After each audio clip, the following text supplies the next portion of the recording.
Lester Finch stared at the suspension notice, his hands trembling not from cold but from rage. 23 years of mopping floors at the Federal Reserve cash facility, and they blamed him for $800 that went missing during his shift.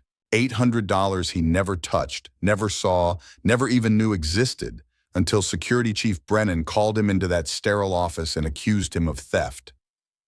"Pack your things, Finch. 2-week suspension pending investigation."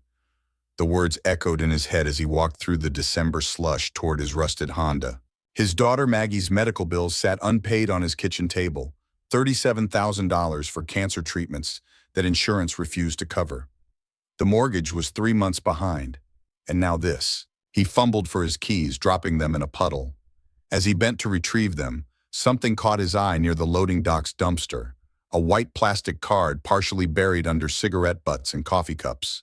He picked it up, recognizing the magnetic stripe immediately, a test key card, the kind security used to check door locks during their monthly audits.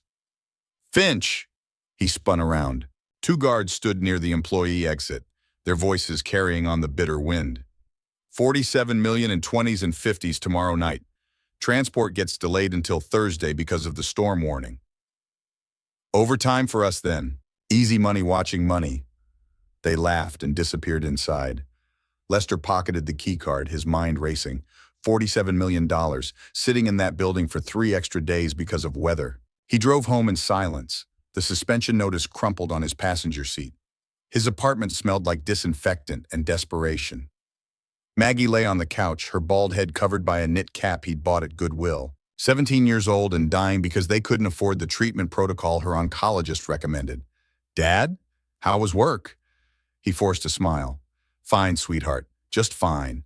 But it wasn't fine. Nothing had been fine since Lisa died 2 years ago, leaving him with mounting debt and a daughter who needed miracles he couldn't afford. The insurance company's latest denial letter lay unopened on the counter. He already knew what it said. That night, after Maggie fell asleep, Lester sat at his kitchen table and made a phone call. "Joey, it's Lester. We need to talk." Joey, books. Harlan had been an accountant once before gambling debts and a cocaine habit cost him his CPA license.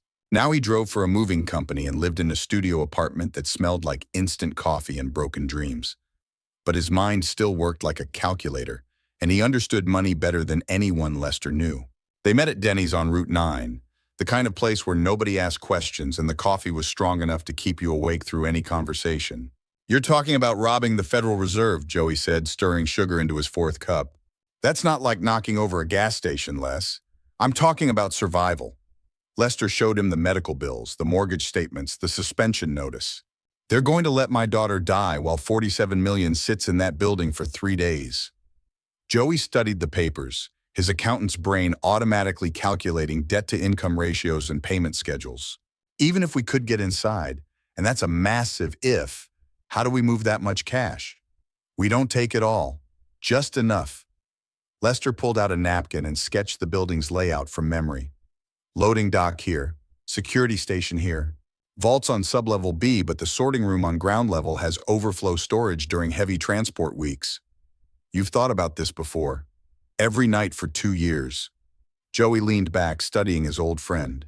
They'd known each other since high school, back when they both believed hard work and honesty meant something, before life taught them otherwise. "We'd need inside help, security access. I know someone." Monica Glass had worked security at the Federal Reserve for 6 years, pulling graveyard shifts and weekend overtime to support her mother's nursing home bills. She was smart, competent, and completely invisible to the men who ran the place. They treated her like furniture, useful but unremarkable. She met Lester at a 24-hour laundromat on Elm Street, folding her uniforms while he pretended to wash a single load of clothes. "You're insane," she said, but she didn't walk away. "My daughter has maybe 6 months without treatment. The insurance company sent me a pamphlet about accepting terminal diagnoses." He showed her the glossy brochure with its peaceful sunset photos and platitudes about dignity and death. "They want me to let her die quietly." Monica had seen the medical transport van at Lester's building, had watched him carry his unconscious daughter to chemo appointments. She understood desperation. "Even if I wanted to help, which I'm not saying I do, it would take more than the 3 of us." "I know." Devin Breeze Carroll, earned his nickname racing stolen cars through the industrial district before he discovered he could make more money legally, as a mechanic. Almost legally, anyway. His shop specialized in modifications that made vehicles harder to trace and easier to abandon. He listened to their proposal while working under the hood of a Camaro that probably wasn't supposed to be blue yesterday. "Transport job's the tricky part," he said, wiping his hands on a rag that had seen better decades. "Moving that much weight without getting stopped, having backup routes, disposal afterward." "Can you do it?" Lester asked. Devin grinned. "Can I do it? Brother, I can make a car disappear so completely its own mother wouldn't recognize the parts." They met again the following night at Monica's apartment, a sparse one-bedroom where she'd lived alone since her divorce. The plan took shape over coffee and growing desperation. The Federal Reserve facility processed damaged currency for destruction and housed temporary cash reserves during federal transport delays. Security consisted of 12 cameras, motion sensors on all ground floor entrances, and 2 guards per shift. The vault required 2 key cards and a 6-digit code that changed weekly. "But the sorting room overflow," Monica explained, "only needs 1 key card and a standard access code. During heavy weeks, they store up to 8 million in there." "8 million's enough," Lester said. Joey spread building blueprints across Monica's kitchen table, copies he'd obtained through a friend who worked city planning. "Garbage pickup happens Tuesday and Friday at 5 a.m. Truck backs up to the loading dock. Driver stays in cab. Security unlocks the dock door from inside." "I'm scheduled alone Tuesday night," Monica said. "Peterson called in sick." "Perfect timing," Devin said. "Too perfect." They all looked at him. "Just saying, when things line up this neat, usually means someone's setting up to get caught." But they were past the point of backing out. Maggie's condition was deteriorating, and the bank had scheduled a foreclosure hearing for the following month. Desperation made the impossible seem merely difficult. The plan was elegant in its simplicity. Lester would arrive Tuesday morning wearing his janitor's uniform. Suspended or not, security would assume he was there on orders. Monica would let him into the building through the employee entrance, then disable the motion sensors in the sorting room. Joey would arrive with the garbage truck at exactly 5 a.m., backed up to the loading dock. They'd load the money into garbage bags, drive to Devin's shop, and transfer everything to a modified panel van. "What about afterward?" Monica asked. "We disappear for a while," Lester said. "Take our shares, leave town separately, meet up in 6 months when things cool down." But plans, no matter how elegant, rarely survive contact with reality. Tuesday arrived gray and bitter, with the promised storm building on the horizon. Lester dressed in his uniform, kissed Maggie goodbye, and told her he'd be back soon with good news about her treatment. He parked 3 blocks from the Federal Reserve and walked through pre-dawn darkness to the employee entrance. Monica was waiting, her face pale under the security lights. "Les, we have a problem. My ex called last night. He knows something's happening." "What did you tell him?" "Nothing. But Tommy's smart when he's sober, and he's been watching me. Asking questions about my schedule, why I'm working so much overtime." She handed him the spare keycard. "He threatened to call the police about that thing from 2 years ago." The thing from 2 years ago was a small matter involving missing petty cash and Monica's gambling debts. Nothing serious, but enough to cost her job if reported. "Can you handle him?" "I don't know, maybe. He wants money." "After tonight, we'll all have money." They entered the building together, Monica's keycard opening doors that had been locked to Lester for 23 years. The hallways felt different at night. Longer, more threatening, full of shadows that seemed to move when he wasn't looking directly at them. The sorting room occupied half of the ground floor, filled with industrial cash counters, bundling machines, and metal storage cabinets. In the corner, marked with yellow hazard tape, sat the overflow area. 6 pallets of cash bricks, each wrapped in Federal Reserve bands and stacked 8 feet high. "Jesus," Lester whispered. 8.2 million, Monica said, consulting her security tablet. "Ready for transport Thursday." They worked quickly, transferring bricks from pallets to heavy-duty garbage bags. The money was heavier than expected. $1 million in 20s weighed roughly 50 pounds. They filled 12 bags before Monica's radio crackled. "Unit 1, this is Central. Routine check-in." Monica keyed her radio. "Unit 1, all clear. Making rounds." "Copy that. We show a brief sensor anomaly in Section C about 10 minutes ago." Lester froze. Section C included the sorting room. Probably just the building settling, Monica replied. Old place creaks a lot. Understood. Continue patrol. They finished loading the bags just as Joey's garbage truck rumbled up to the loading dock. Everything was going according to plan until Monica opened the dock door and found Detective David Wells standing in the truck bed, service weapon drawn. Police! Nobody move! The trap was perfect. Tommy, Monica's ex-husband, had called in an anonymous tip 12 hours earlier. The police had been watching the building all night, waiting for the robbery they knew was coming, but they'd underestimated their targets. Joey, still in the truck's cab, threw the vehicle in reverse and punched the accelerator. The truck lurched backward, sending Detective Wells tumbling into the loading bay. Monica slammed the emergency lock button, sealing the dock door. "Back exit!" she shouted. They grabbed what bags they could carry and ran through the building's maze of corridors. Alarms were screaming now, and red lights flashed at every intersection. Monica led them through maintenance areas she knew from 6 years of night shifts, past storage rooms and utility closets, toward the rear exit that opened onto the alley where Devin waited in a stolen Honda. "Police! Stop!" Detective Wells had recovered and was pursuing them through the building. He'd called for backup, but the nearest units were still 5 minutes away. 5 minutes that might as well have been 5 hours in a foot chase. They burst through the rear exit into bitter December air. Devin's Honda was running, passenger doors open. They threw the money bags into the back seat and jumped in as Wells appeared in the exit doorway. "Go, go, go!" Devin floored the accelerator, tires spinning on icy pavement. The Honda shot forward into the alley, took a hard right onto Jefferson Street, and disappeared into pre-dawn traffic. "Where to?" Devin shouted over the engine noise. "Safe house," Lester replied, checking behind them for pursuit. "We need to count what we got and figure out next moves." The safe house was an abandoned textile factory on the south side, a building Devin had scouted months earlier for exactly this purpose. They drove in through a loading dock that looked sealed from the outside but opened with the touch of a hidden switch. Inside, surrounded by rusted machinery and 20 years of dust, they counted their take. $4,200,000. Not the $8 million they'd planned for, but enough to change their lives forever. "Now what?" Monica asked. "Now we split up like we planned," Lester said. "Take our shares, disappear for 6 months, meet back here in July." But Joey was shaking his head. "Can't do it, Les. They got a good look at all of us. My face is probably on security cameras. So I'm not running. I'm going to make a deal." The betrayal hit Lester like a physical blow. "Joey, you can't. I got 2 kids with my ex-wife. I'm not spending the next 20 years in federal prison." Joey pulled out his phone. "I'm calling that detective. Gonna tell him I was coerced, that you threatened my family." Monica drew a small revolver from her purse. "Put the phone down, Joey. You won't shoot me. You're not killers." But something had changed in Lester's eyes. The desperate father was gone, replaced by something colder and more calculating. "Maybe we weren't killers yesterday," he said quietly, "but today's a new day." Joey looked at his old friend and saw a stranger. He put the phone away. "What's the plan then?" "We stick together until the heat dies down. Then we take our shares and disappear properly." Lester picked up one of the money bags. "But first we need to move this someplace safer."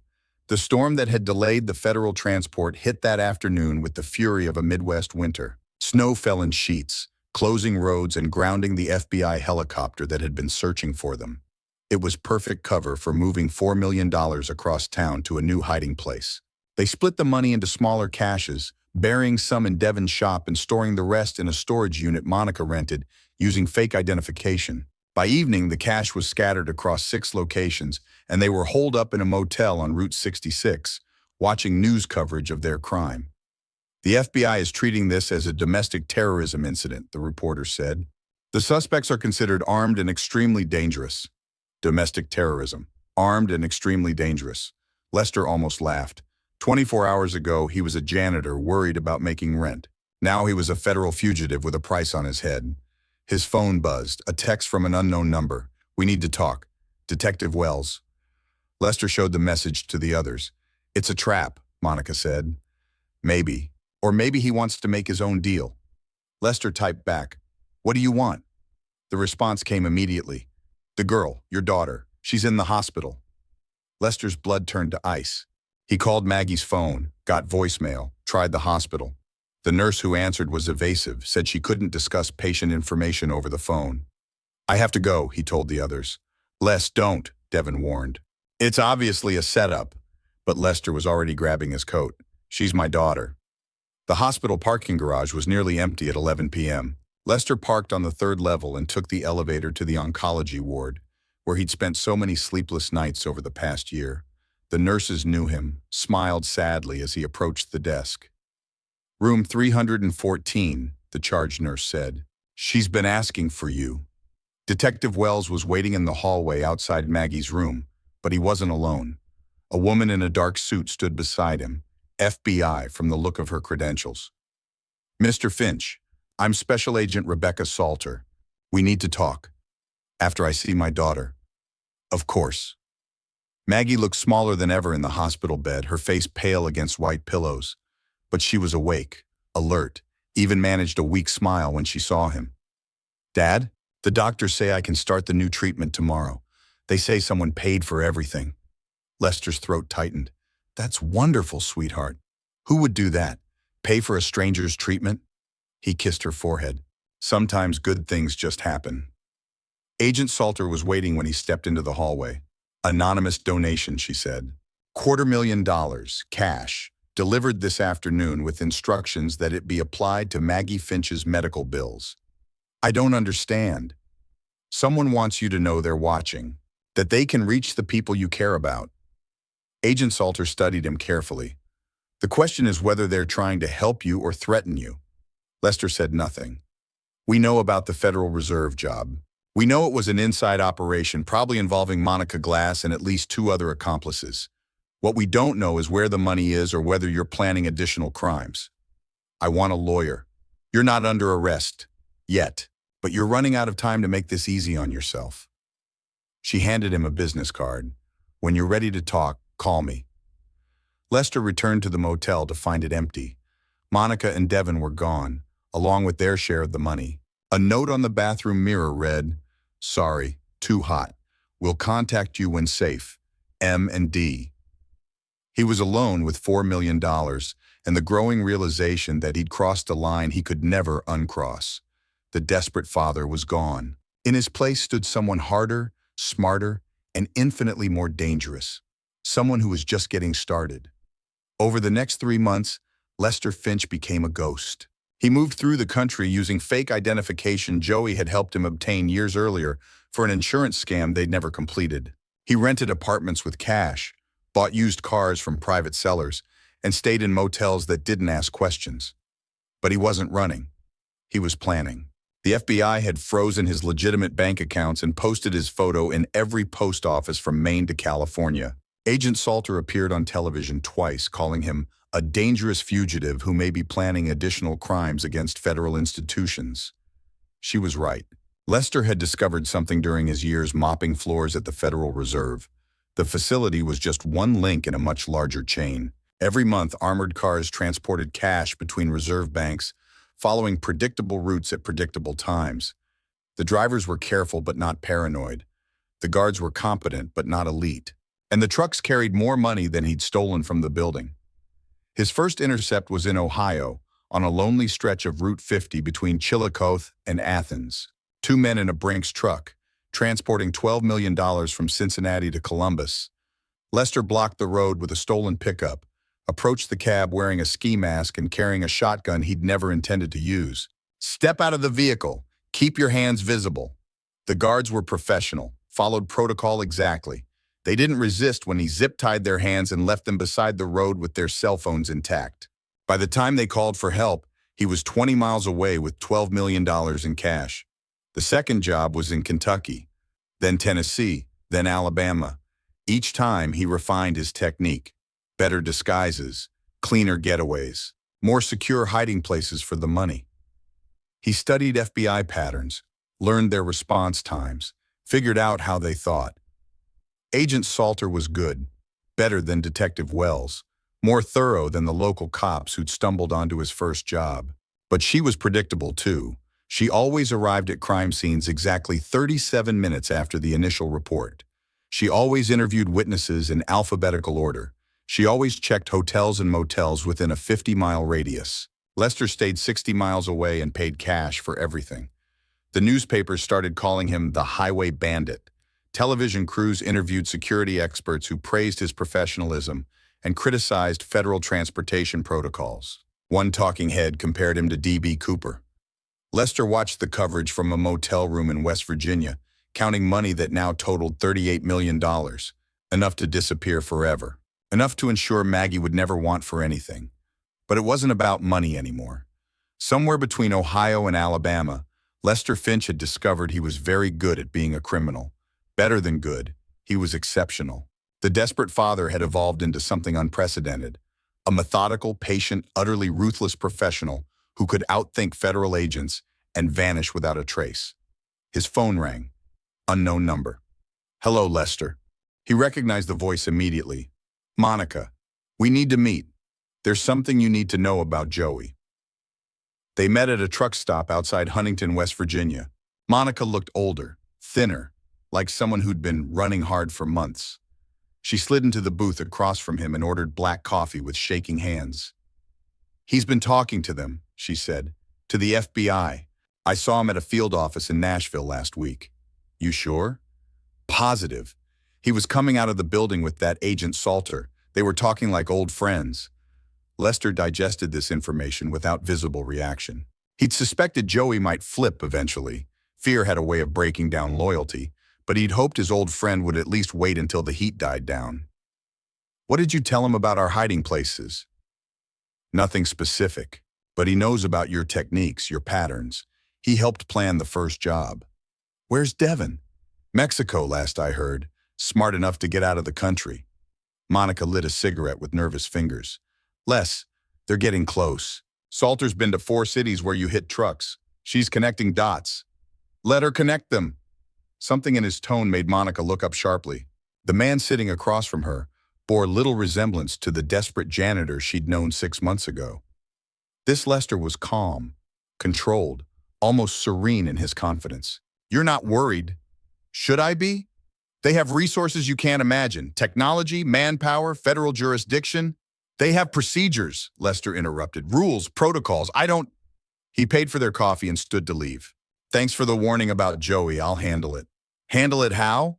But he was already walking away, disappearing into the truck stop crowd like smoke into wind. Joey Books Harlan lived in a federal safe house in Quantico, Virginia, under round-the-clock protection while he prepared to testify against his former accomplice. The house was a suburban fortress, bulletproof windows, motion sensors, 2 agents on duty at all times. It should have been impregnable. Lester spent 3 weeks studying the location, mapping guard rotations, identifying vulnerabilities. The weak point wasn't the house itself, but the human element. Guards got complacent, routines became predictable, and Joey, despite federal protection, still had habits from his old life. Every Tuesday at 2 p.m., he went to Alcoholics Anonymous meetings at a community center 4 blocks from the safe house. Agent Salter had approved the trips as essential to the witness's psychological well-being, and the local AA group had been vetted by federal security. But they hadn't vetted the new member who showed up 3 weeks ago, a middle-aged man in recovery who shared moving stories about losing everything to gambling and alcohol. His name was Mike Henderson, and he worked as a traveling insurance adjuster. Nobody suspected Mike Henderson was Lester Finch. The Tuesday Joey disappeared, Agent Salter was in court testifying in an unrelated case. The safe house guards found his room empty at 4 p.m., window open, federal ankle monitor discarded on the bed. By the time local police set up roadblocks, Joey was already 2 states away, zip-tied in the back of a panel van driven by a man he'd once called his best friend. They talked in an abandoned warehouse outside Pittsburgh, the same city where they'd both grown up poor and ambitious. Joey sat in a folding chair, hands bound but otherwise unharmed, while Lester paced the concrete floor like a predator sizing up prey. "You know why you're here?" Lester said. "Les, I can explain. 4 months of federal cooperation. Testimony scheduled for next week. They promised you immunity and witness protection." Joey nodded miserably. "I got scared. The FBI, they said I was looking at 20 years. You were looking at maybe 5 with good behavior. Now you're looking at something else entirely." "What do you want?" Lester stopped pacing. "I want you to understand what you cost me. Not just the federal case, but the trust, the friendship. 25 years of knowing someone, and it all disappears the moment things get difficult. I'm sorry. No, you're not. You're sorry you got caught. Lester produced a cell phone and dialed Agent Salter's number. She answered on the second ring. This is Finch. Where's Joey? Safe. For now. Lester activated the speaker function so Joey could hear both sides of the conversation. I want to propose a trade. What kind of trade? Joey's testimony for a head start. 24 hours before you restart the manhunt. I don't negotiate with criminals. Then Joey dies, your case falls apart, and I disappear forever. Your choice. There was a long pause. Agent Salter was undoubtedly recording the call, tracing the signal, mobilizing tactical teams, but she was also calculating odds, weighing prosecutorial mathematics against human lives. 12 hours, she said finally. 24. 18. Final offer. Deal. Joey will be at the federal building in Cincinnati tomorrow at 6 p.m., alive and ready to testify. Lester ended the call and looked at his former friend. You get to live, Joey. Congratulations. What's the catch? No catch. You testify, I disappear, everybody gets what they want. Lester untied Joey's hands. But understand something. We're not friends anymore. We're not anything. If I see you again after tomorrow, I'll kill you. Joey believed him. The next 18 hours were a masterpiece of misdirection. While FBI teams converged on Cincinnati, Lester was 500 miles away in Tampa, Florida, withdrawing cash from safety deposit boxes he'd rented under assumed names. By the time Joey walked into the federal building, Lester was boarding a cargo ship bound for South America. But he'd made one critical mistake. Agent Rebecca Salter was smarter than he'd given her credit for. While her colleagues focused on the manhunt, she'd been analyzing patterns in his crimes, building a psychological profile that went beyond simple criminal behavior. Lester Finch wasn't just robbing armored trucks for money. He was proving something to himself, testing his abilities against federal law enforcement. Each successful job had been more ambitious than the last, not because he needed more cash, but because he needed greater challenges. Men like that didn't just disappear. They escalated.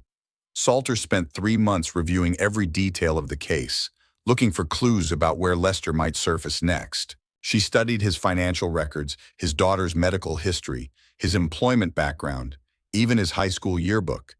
The answer came from an unexpected source, Maggie. Now healthy and undergoing successful treatment thanks to her father's anonymous donations, Maggie had been placed in federal protective custody after Joey's testimony. She lived with a foster family in Virginia, attended a private school under an assumed name, and received weekly visits from an FBI victims advocate.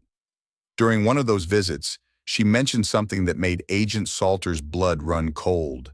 He sends me postcards, Maggie said.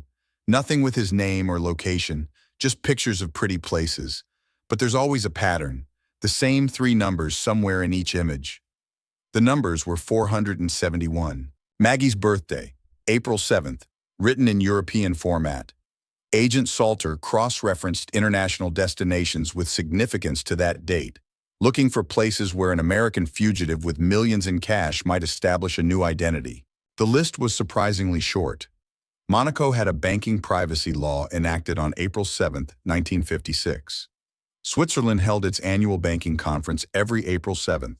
And Portugal had a citizenship by investment program that processed applications on the 7th of each month.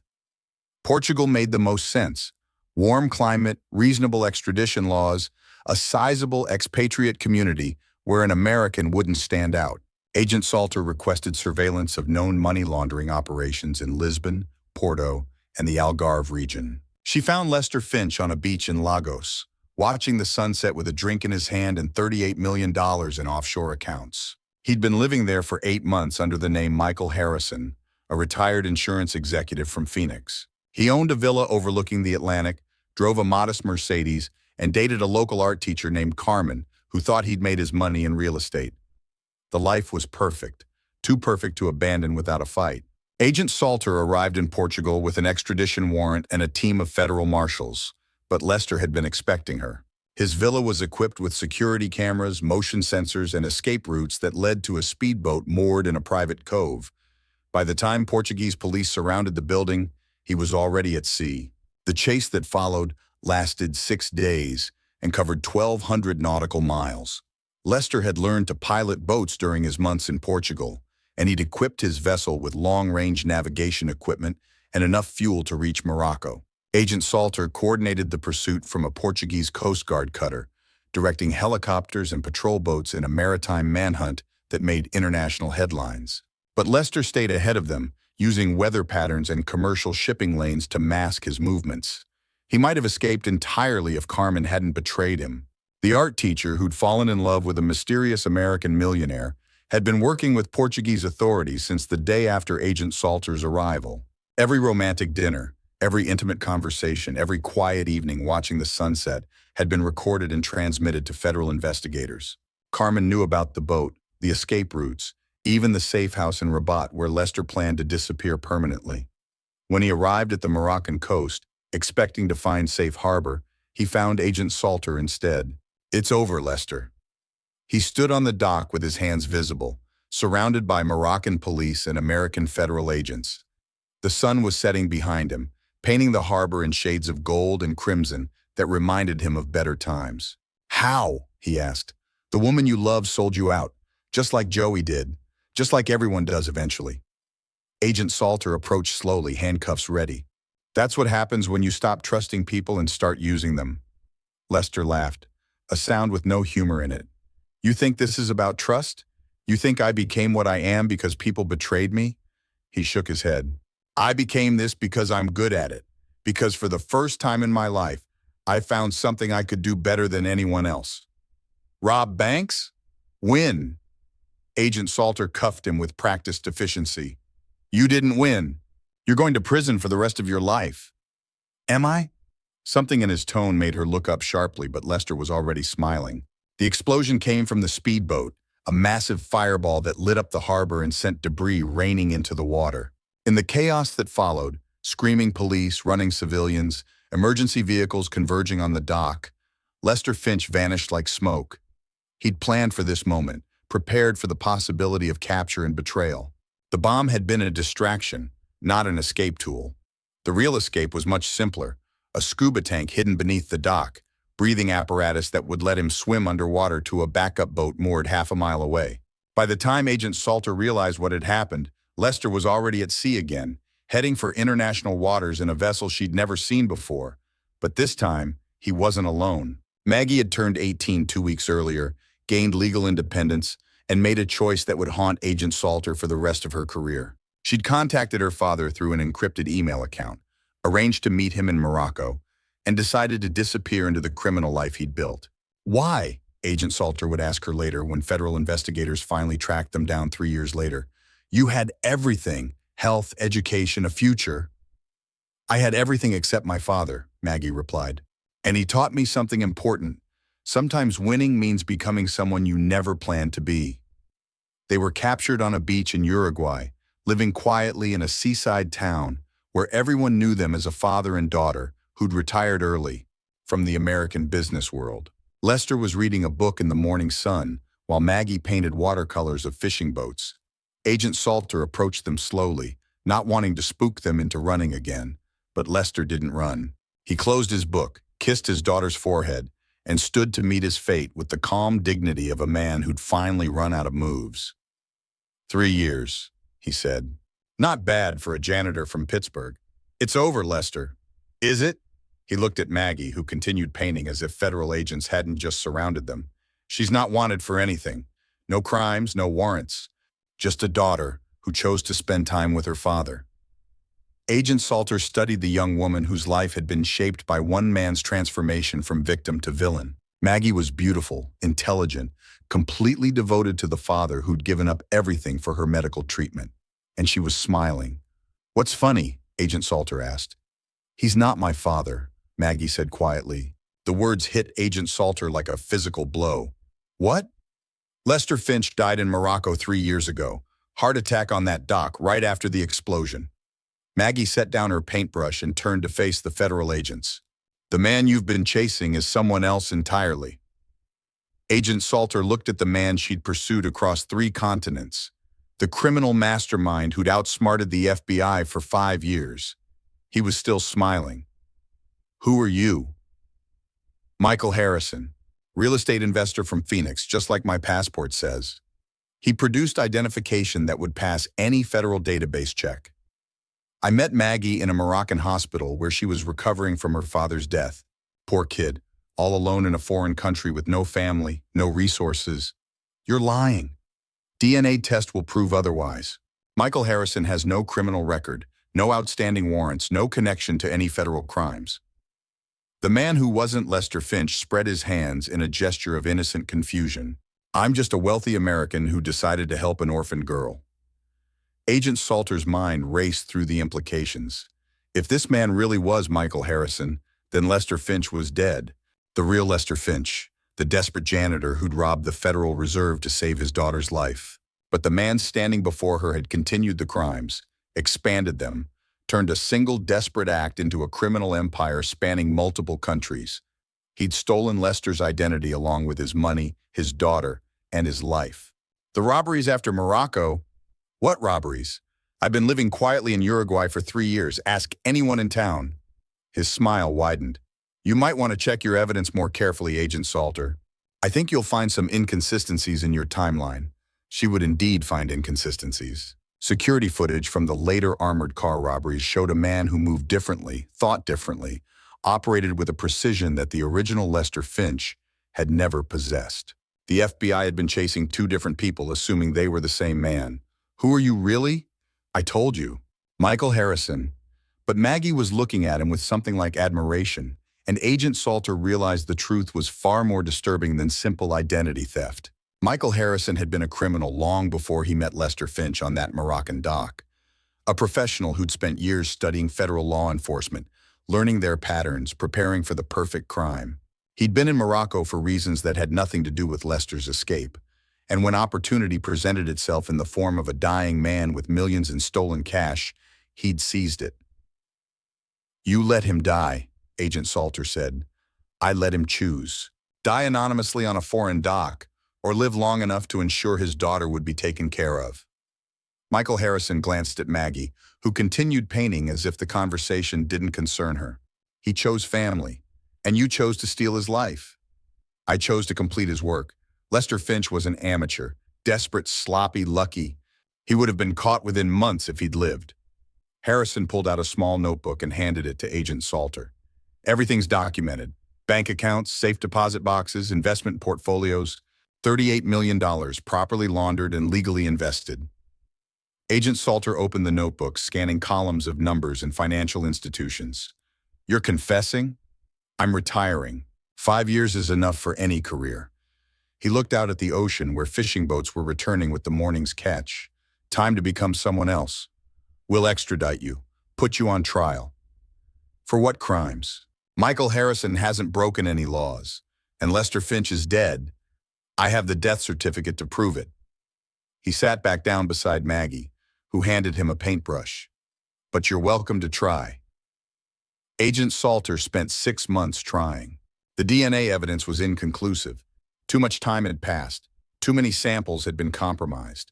The financial records were legitimate, traced to legal investments made by a man who could account for every dollar. Michael Harrison's identity was bulletproof, backed by decades of carefully constructed documentation, and Maggie refused to cooperate.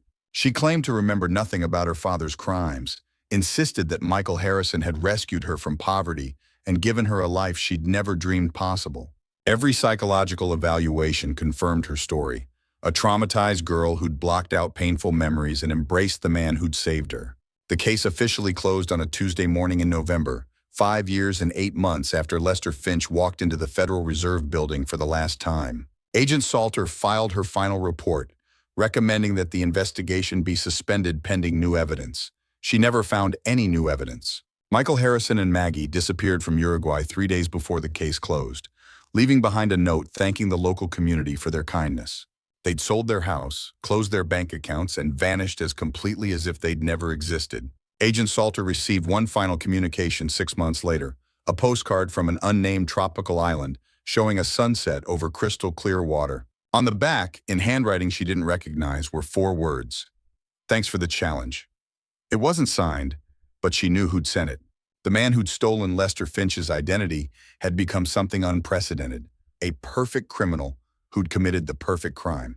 He'd taken a desperate father's last act of love and transformed it into a criminal masterpiece that would never be solved, never be prosecuted, never be forgotten. And somewhere in the world, Maggie Finch was learning that sometimes the most dangerous people are the ones who save you. Agent Salter kept the postcard in her desk drawer for the rest of her career, a reminder that some cases can never be closed, some criminals can never be caught, and some victories belong to the villains. The man who'd been Lester Finch, then Michael Harrison, then someone else entirely, had won more than money or freedom. He'd won the right to reinvent himself infinitely, to become anyone he chose to be, to live a dozen different lives in a dozen different places. He'd become immortal through the simple act of refusing to exist. And in the end, that was the most perfect crime of all. Stealing not just money or identity, but reality itself. Making the world forget who he'd been so completely that he could become anyone he wanted to be. The desperate janitor had died on a dock in Morocco, killed by his own desperation and replaced by something infinitely more dangerous. Something that wore his face, claimed his daughter, and carried his money into a future where Lester Finch would be remembered only as a cautionary tale about ordinary people who make extraordinary choices. The real villain was the man who'd given him that choice, then stolen everything that made it matter. But even Agent Salter never learned his true name. Years later, when she was old and gray and finally ready to retire, she would sometimes wonder if Michael Harrison had been real either, or if he was just another identity worn by a man who collected lives the way other people collected stamps. In her darkest moments, she suspected the truth was worse than anything she'd imagined, that the man she'd chased around the world wasn't even human anymore, but something else entirely. A perfect predator who fed on other people's desperation and grew stronger with each identity he consumed. She was probably right. The end.